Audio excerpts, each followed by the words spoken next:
ಈಗ youth 9 to 5 job ನಲ್ಲಿ ಕೆಲಸ ಮಾಡಕ್ ಇಷ್ಟಪಡ್ತಾ ಇಲ್ಲ, ದಿನ ಆಫೀಸ್ಗೆ ಹೋಗಕ್ಕೆ ಆಗ್ತಿಲ್ಲ. ಅದಕ್ಕಾಗಿ ಅವ್ರು ಆಯ್ಕೆ ಮಾಡ್ಕೊಂಡಿರೋದೇ ಗಿಗ್ ಎಕನಾಮಿಯ ದಾರಿ.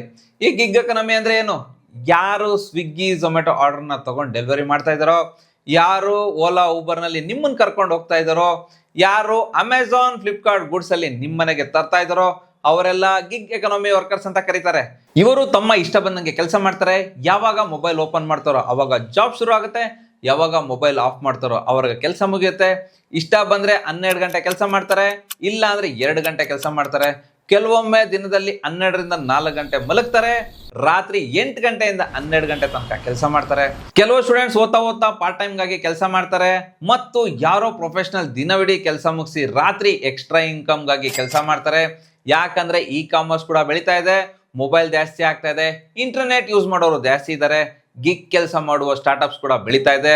ಆದ್ರಿಂದ ಈ ಕಲ್ಚರ್ ಖಂಡಿತ ಬೆಳೆಯುತ್ತೆ. ಈ ರೇಟಿಂಗ್ ಪ್ರಕಾರ ದೇಶದಲ್ಲಿ 1,30,00,000 ಜನ ಗಿಗ್ ವರ್ಕರ್ಸ್ ಇದ್ದಾರೆ. ಇನ್ನು ಮುಂದಿನ 5 ವರ್ಷದಲ್ಲಿ 2 ಕೋಟಿ ತಲುಪುತ್ತೆ.